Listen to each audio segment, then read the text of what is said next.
Hey everybody, this is me Raman. Welcome to my channel. If you're new, please go and subscribe. And don't forget to click on that bell icon to get more updates. Hope you're all fine. After 2-3 days, I'm posting this video. So, today we are going to see about death of Rey Rivera. The body of Rey Rivera was found on May 24, 2006, inside the historic Belvedere Hotel in the Mount Vernon neighborhood of Baltimore, Maryland. Although the event was ruled a probable suicide by the Baltimore Police Department, the circumstances of Rivera's death are mysterious and disputed, and Rivera's death was featured in the first episode of Netflix reboot in Unsolved Mysteries in July 2020.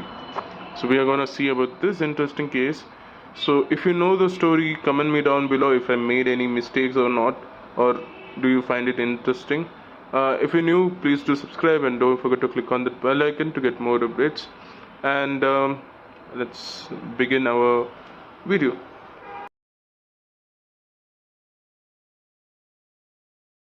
So the details of this case is 32-year-old Rey Rivera was a writer and aspiring filmmaker who recently moved to Baltimore with his wife Allison at the behest of his best friend Porter Stansbury. On May 16, 2006, he left his home in a hurry, and his body was found on May 23rd at the Belvedere Hotel. His death was ruled undetermined by the medical examiner. Police believed that he committed suicide. His family disagrees with the suicide notion and believe he was murdered. Rey was very close to his family. Growing up, his father was in military, so he and his family were constantly moving. As a result, they spent most of the time with each other. In November 2005, he and Allison married in Puerto Rico. His family described him as happy and fun-loving. According to Allison, his dream was to become a writer and a director. They had previously lived in Southern California, where he hoped to become a filmmaker. However, the jobs he could find were not bringing in much money. Rey turned to Porter, who was living in Baltimore.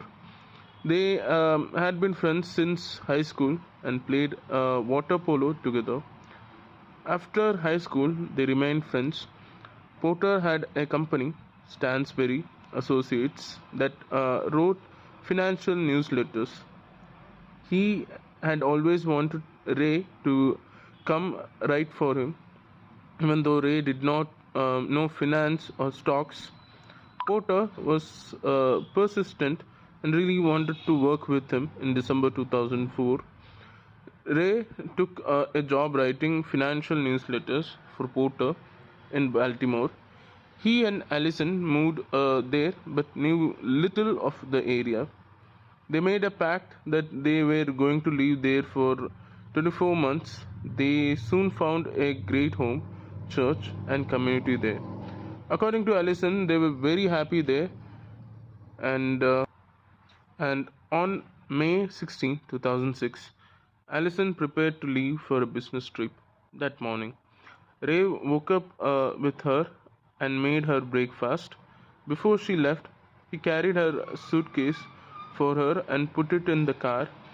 She then left for a 3-hour drive. At around 6 p.m., after finishing her meetings, she checked into the hotel and called him. However, he did not answer, which she felt was strange. At the time, Rey and Allison had a house guest, Claudia, who was work colleague of Allison's. Later that night, Allison called her and asked about Rey. She said that at around 6:30 p.m., she had heard him answer a call on his cell phone. She then heard him run out of the house in a hurry. While on the phone with Allison, she checked around the house and noticed that all of the lights were on. However, he had not returned home. The next morning at 5:30 a.m., Claudia called Allison and told her that he still not had returned. The Allison was certain that something was wrong. She immediately left her hotel and returned to the home. She called Ray's family and friends, but no one heard from him. His brother Angel was certain that something happened to him. That afternoon, he flew to Baltimore to help search for him. When Allison arrived home, she noticed that his car was not there. In the kitchen, she found an open soda can, a bag of chips, and in vigilance upstairs, she noticed that bedroom light and the office lights were on. At around 7, Angel arrived in Baltimore. By then, Claudia had returned to New York. Ray's mother, Maria, and Allison's parents arrived in the Baltimore soon after to help in the search. Allison called several hospitals to see if he had been checked into them, as John Doe Porter put up a reward of $1,000 for information of his whereabouts. He was also able to get media's attention. Ray's family and friends went to different places in Baltimore, including various coffee shops and restaurants, in the hopes that someone might have seen him. However, no one reported doing so.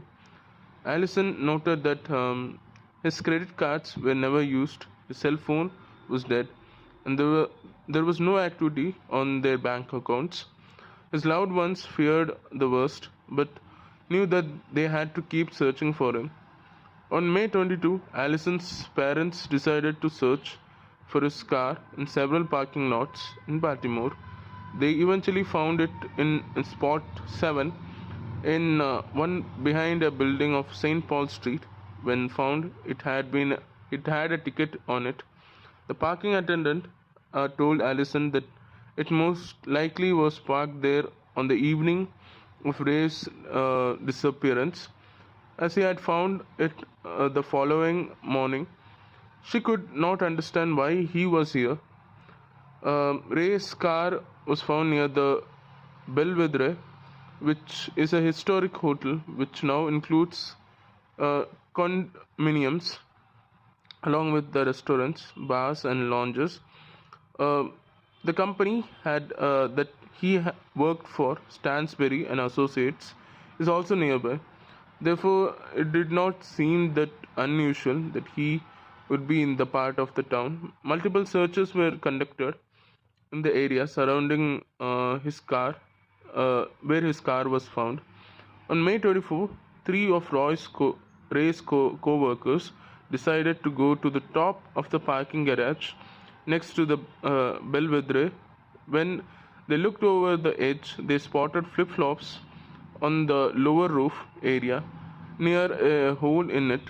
They immediately called the police officers. Officers arrived and had a manager open the door to the conference room with the hole in the roof.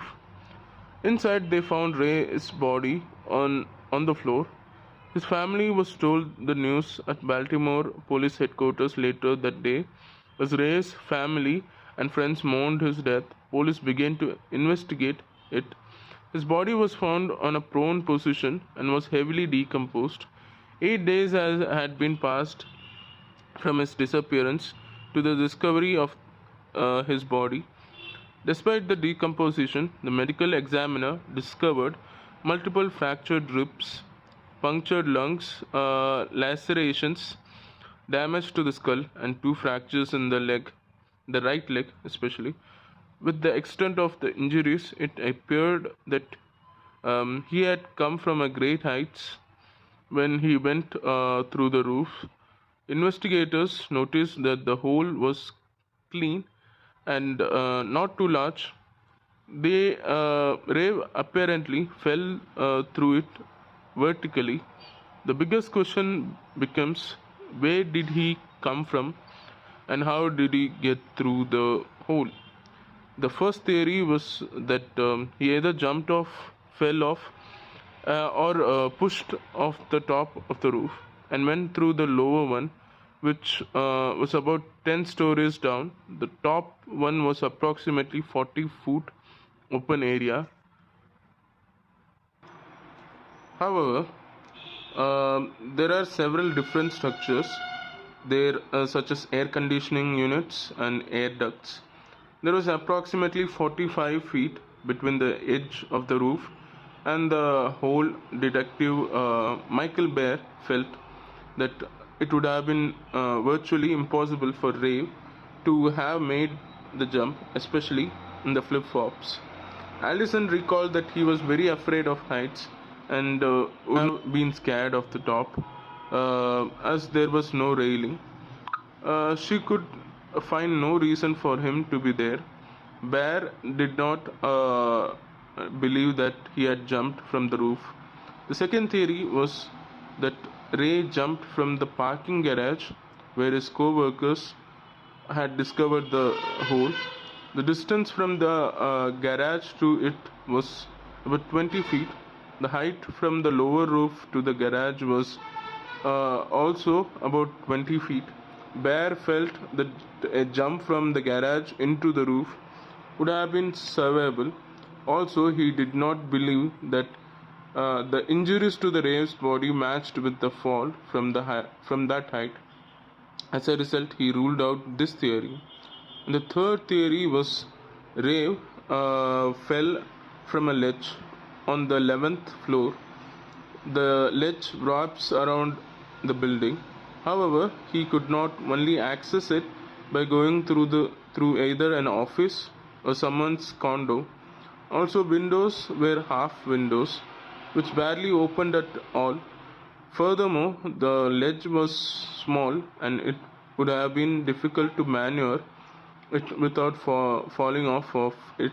Due to the conflicting evidence, it has not been determined where he exactly fell from. During the investigations of the hole in the roof, Ray's cell phone was found. Strangely, there was a little damage to it and it still worked. His glasses were found nearby. They also had a little damage to them.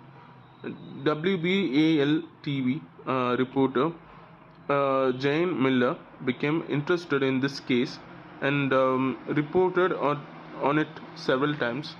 She felt it was strange that his cell phone and glasses had little damage despite the force that was needed to push him through the roof. And also on it where his flip-flops, one was broken while the other was not. Allison noticed that what appeared to be drag marks on one. Bear believed that evidence on the roof was staged. Ray's money clip was not found on his body. He usually kept his money, identification, and other items in it. They have never been recovered. The investigative journalist Stephen Janis looked into Ray's death. He asked several people at the hotel if they had seen him or heard anything that night. However, no one reported seeing him or hearing anything. Angel tried to recreate Ray's movements that night. He tried to walk through the lobby and upstairs to the roof. However, he does not believe that Ray would not have been able to do this without being noticed or stopped. He noted that there are several back stairways and hallways that he would have to navigate through before searching the roof. Jane noticed that the door to the roof area was usually locked. It appeared that he would have had to know how to get there beforehand. So our bear checked the cameras to the hotel but could find no trace of Ray. Unfortunately, the one on the roof was disconnected. According to Bear, no one could give him any indication that Ray was in the building that night. There were no witnesses or phone calls that placed him there. Despite the inconsistencies in this case, Baltimore police ruled his death a suicide. Ray's family and friends do not believe that he committed suicide. Angel noted that he was not under any medical diuresis or mental diuresis or psychoactive medications. Uh, Allison felt that they were in a very happy point in their lives. She claimed that he wanted to start a family with her. Jane did not believe that there was any evidence that suggested he wanted to commit suicide. Allison met the medical examiner who involved in this case. The examiner said that they were not planning to close it. Despite the police department's ruling, the examiner told her that the way his shins were broken was not consistent with a fall. However, they would not say how they believed the injuries actually occurred. Based on the inconsistencies in this case, the examiner declared the manner of death as undetermined. This meant they did not have enough evidence to determine if his death was a suicide, accident, or murder. While Ray was still missing, Allison was searching through their house when she found a note taped to the back of the computer in their office. Its text was shrunk down to a very small size font. She determined that it had been written on the day of his disappearance because there were scraps of it in the trash cans. It said in the part, brothers and sisters, right now around the world, volcanoes are erupting. What an awesome sight! Whom virtue unites. Death will not separate. Note had different names on it, such as the movie star, family ones. Bear consider it to be very unusual. Allison noted that there was an entire page which listed people that he knew. However, some important people in his life were not included. There was also a list of movies that stuck with him. Allison did not understand what the note meant as a whole in it. He continued, I stand before you, a man who understands the purpose and value of our secrets. That's why I cherish them as secrets. Allison decided to take the first sentence from the note and do a Google search on it. The first thing that came up had to do with the Freemasons. She noted that Ray was curious about the secret societies such as them. She suspected that he may have been wanting to do a screenplay about them. Jane felt that the note was cryptic and may have been written in code. In it, he also stated that that was a well played game. Congratulations to all who participated. Ray was known as a prolific writer and wrote a great amount of stuff in different places. Allison recalled that he would often write about many different things on the same page of paper that would not make sense to anyone but him. The note continued, a life is a test to see if you can control your spirit. Take care and enjoy the festivities. Allison immediately gave it to the police, who then sent it to an FBI lab. The lab determined that it, while unusual, was not a suicide one. Allison does not believe that it was so. Another bizarre aspect of this case was Ray's abrupt departure from his home on the day of his disappearance. He did not take much with him on the day. It appeared that whatever sent him to the Belvedere seemed to happen in a hurry. Claudia recalled to Allison how she heard him answer the phone from his office, then he quickly run down the stairs and leave the house without explanation. The phone conversation was brief and ended with the exclamation, "Oh." The police traced it and determined that it had come from Stansbury and Associates. However, there was no way to determine who made it because it came from the switchboard and they could not track down the extension. Once Ray's body was found and police tried to question Stansbury's employees, the company put a gag order on the whole staffs. They were not allowed to talk to the police. According to the company lawyers, Porter did not return calls from the police and has not spoken about this case since the discovery of Ray's body.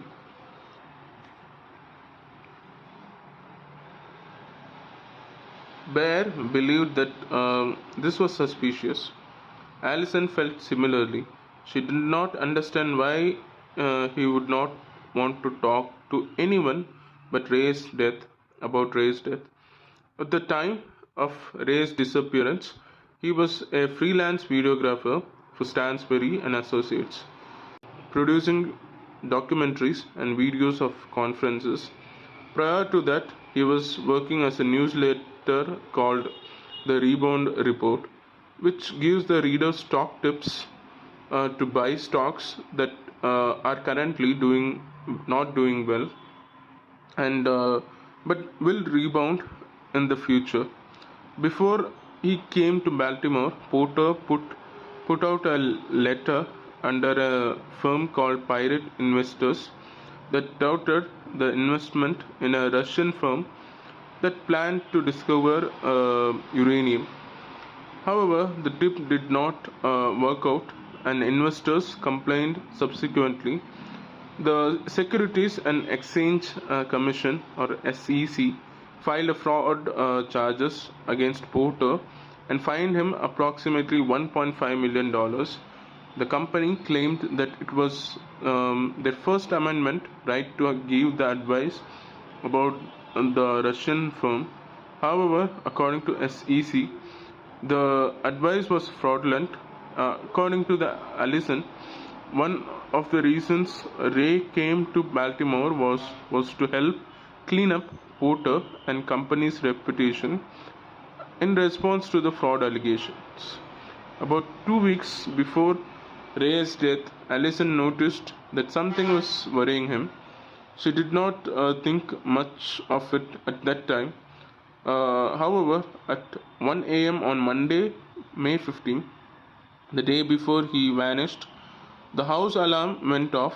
When she went to investigate, he came quickly out of another room with a baseball bat.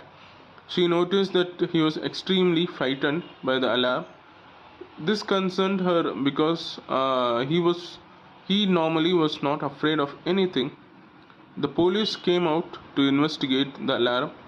However, they told Allison that a squirrel had probably triggered it. The following Tuesday at 1 a.m., it went off again. She noticed that the window, which was on the ground floor, had been tampered with. She believes that someone was trying to get into their house. She also believes that the incidents connected to Ray's death. Allison believes that Ray found some kind of information that he was not supposed to find and was murdered because of it. However, she does not know what information he would have uncovered that would have led him being killed over it. Meanwhile, Angel believes that his death was money related. He suspects that someone lost a lot of money because of this rebound report and killed him over it. Jane also believes that foul play would have involved in this case and does not believe that he committed suicide. Bear cautioned Allison about the investigating Ray's death and believed that she may be in the danger of some people that allegedly killed him. He believed that he was the only homicide detective involved in this case that did not believe his death was a suicide. He believes that there is enough evidence to investigate it as a homicide. However, 3 weeks into the investigation, he was reassigned. The Baltimore Police Department continues to insist that Ray committed suicide. However, the medical examiner still considers the case to be open. The Bear believes that someone Ray worked with may have information that could this case solve this case. His family is still hoping for resolution of his case. So the suspects in this case would be Porter is considered as a possible suspect in this Ray's death. Prior to his death, he had worked on a report that involved stock tip about Russian firm. It did not work out, and investors complained, and the SEC became involved and accused Stansbury Associates for the fraud. Ray's family believes that these allegations may have had something to do with his death. On the night Ray disappeared, he received a call from someone at Stansbury Associate, and he left his home immediately after that. The caller's identity remains unknown. After Ray's body was found, a gag order was reportedly placed on all the employees at the Stansbury Associates. As a result, they were not allowed to talk to the police about the case. Porter has not spoken to police about it since then. His family suspects that Porter may have been involved in this case. Angel also suspects that Ray may have been murdered by someone who lost money because of bogus stock tip. Extra notes for this case is this case was released on July 1, 2020 as a part of the first volume of Netflix reboot of Unsolved Mysteries. Porter Stansbury declined requests to be interviewed in this case. Results: Unsolved. As a result of the broadcast, several tips were received about this case. However, it is not known if these tips have led to anything substantial. One online theory that has been brought up by a viewer involves one of the movies that Ray mentioned in his note, The Game. In it, the main character jumps off a roof and crashes through the glass ceiling. There has been speculation that Ray may have tried to recreate this scene leading to his death. This has not been confirmed. There is some evidence not included in the broadcast that supports the theory of suicide. The FBI released a report stating that they believed Ray suffered from bipolar disorder. He and Allison were reportedly not happy with living in Baltimore. He also had been to Belvedere several times before his death. Furthermore, he was friends with two bartenders who worked at a bar located on the 13th floor. They would often take smoke breaks on the roof. This suggested that he would have known to access the roof of the hotel. Mikita Boardman, who lived in the hotel at the time of Ray's death, wrote a book about his case. According to her, multiple people there had heard a loud bang sound on the night of his death. Despite reports saying no one heard anything, after his death, she tried multiple times to access the roof area, and only on one occasion was the door locked. Furthermore, a physicist determined that he was running at 11 miles per hour.